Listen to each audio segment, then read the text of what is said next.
آقا کریم صلی اللہ علیہ وآلہ وسلم کا فرمان ہے کہ عورت پر اس کے شوہر کا عظیم حق ہے، اتنا عظیم کہ اگر شوہر کا جسم زخمی ہو جس سے پیپ اور خون بہتا ہو، عورت اس کے جسم کو زبان سے چاٹے تب بھی اس کا حق ادا نہیں ہوگا۔ کسی مسلمان شوہر کا پہلا حق بیوی کا شوہر کے لیے پہلا فرض یہ ہے کہ وہ ہر معاملے میں شریعت کے علاوہ کوئی کام کرنے کا کہے تو اس کی اطاعت ضروری نہیں، بلکہ وہ اس معاملے میں اپنے اللہ اور اس کے رسول کی اطاعت کرے اور فرما برداری کرے۔ حضرت عائشہ صدیقہ رضی اللہ تعالیٰ عنہ سے روایت ہے کہ نبی کریم صلی اللہ علیہ وآلہ وسلم نے فرمایا، عورت پر سب سے زیادہ حق اس کے شوہر کا ہے اور مرد پر اس کی ماں کا حق ہے۔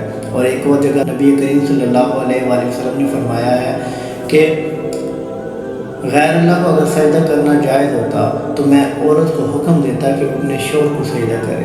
شوہر کی اطاعت کے حوالے سے نبی کریم صلی اللہ علیہ وآلہ وسلم نے فرمایا کہ جو عورت 5 وقت نماز پڑھے، رمضان کے روزے رکھے، اپنی عزت کی حفاظت کرے، اپنے شوہر کی اطاعت کرے تو وہ جنت کے جس دروازے سے چاہے جنت میں داخل ہو جائے۔ اور ایک اور جگہ ارشاد فرمایا، جو عورت اللہ کی اطاعت کرے، شوہر کے حقوق ادا کرے، اسے نیک بنانے کی کوشش کرے، اپنی عظمت کی حفاظت کرے اور شوہر کے مال میں خیانت نہ کرے تو اس کے شوہر اور شہیدوں کے درمیان 1 درجے کا فاصلہ ہوگا۔ اگر اس کا شوہر نیک اور ایمان والا ہوگا تو وہ جنت میں بھی اس کی بیوی بنے گی، ورنہ شہداء میں سے کوئی اس کا شوہر بنے گا۔ رسول اللہ صلی اللہ علیہ وآلہ وسلم نے فرمایا کہ شوہر کی بیوی پر حق ہے کہ وہ اپنے شوہر کی اجازت کے بغیر اس کے گھر سے باہر نہ جائے۔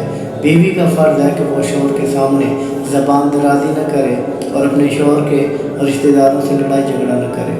شوہر کا حق ہے کہ بیوی اس کے لیے مناؤ سنگار کرے، عورت کو اس پر اجر ملتا ہے۔ بیوی کو چاہیے کہ جب شوہر مصیبت یا پریشانی میں مبتلا ہے تو اس کو تسلی دے، جیسے اچھے وقت میں اس کے ساتھ ہوتی ہے اسی طرح شوہر کے برے وقت میں اس کا ساتھ دے۔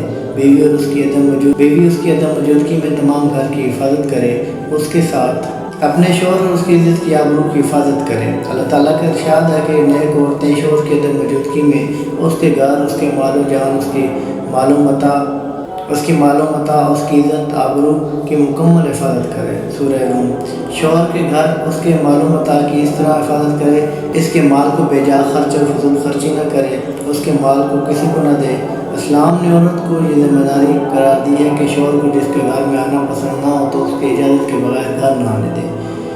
بیوی کو چاہیے کہ وہ اپنے شوہر کی حرام کمائی سے بچنے کی ترغیب دے۔ بیوی کو چاہیے کہ وہ شوہر کی بدصورتی اور غربت کی وجہ سے حقیر نہ سمجھے اس کو، اور عورت پر یہ فرض ہے کہ وہ شوہر کی جملہ ضروریات کا ہر سو خیال رکھے، حتیٰ کہ شوہر کی اجازت کے بغیر نفلی روزے بھی نہ رکھے، اس سے شوہر کو ایک حد تک تکلیف اور پریشانی ہو سکتی ہے۔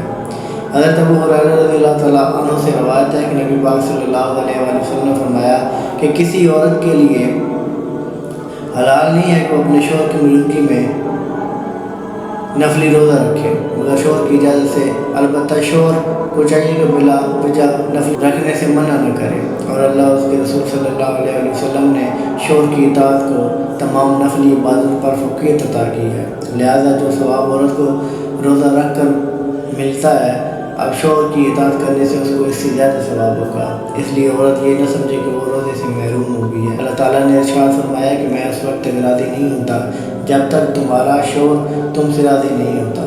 نکاح کا بنیادی مقصد بھی یہی ہے کہ شوہر کی عفت اور پاک دامنی حاصل ہو، ضرورت نہ پڑے کسی اور کی طرف دیکھنے کی۔ ایک حدیث پاک میں آیا ہے کہ اگر کوئی عورت جان بوجھ کے اپنے شوہر کا بستر چھوڑ دے تو ساری فرشتے لعنت کرتے رہتے ہیں یہاں تک کہ صبح ہو جائے۔ نمازی پرہیزی ہونے کے باوجود بھی وہ عورت سیدھا جہنم میں جائے گی۔ بیوی کا فرض ہے کہ وہ اپنے شوہر کے عیب کسی کے آگے بیان نہ کرے۔ اللہ تعالیٰ نے مرد کو سربراہ بنایا ہے، اس کے گھر کے معاملات میں فیصلہ شوہر کا ہونا چاہیے، البتہ بیوی اپنی رائے اور مشورہ دے سکتی ہیں۔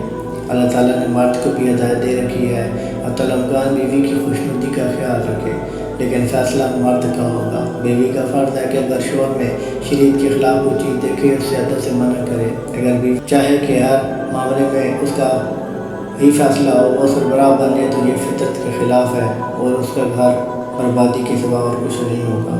غور کیے جائے تو اللہ تعالیٰ نے ہر معاملے میں توازن رکھا ہے، اگر انسان نے اس توازن میں خرابی پیدا کرنے کی کوشش کرے تو پھر تباہی یقینی ہے۔ اپنا بہت سا خیال رکھیے گا، دعاؤں میں ضرور یاد رکھیے گا۔ سلام پہنچے۔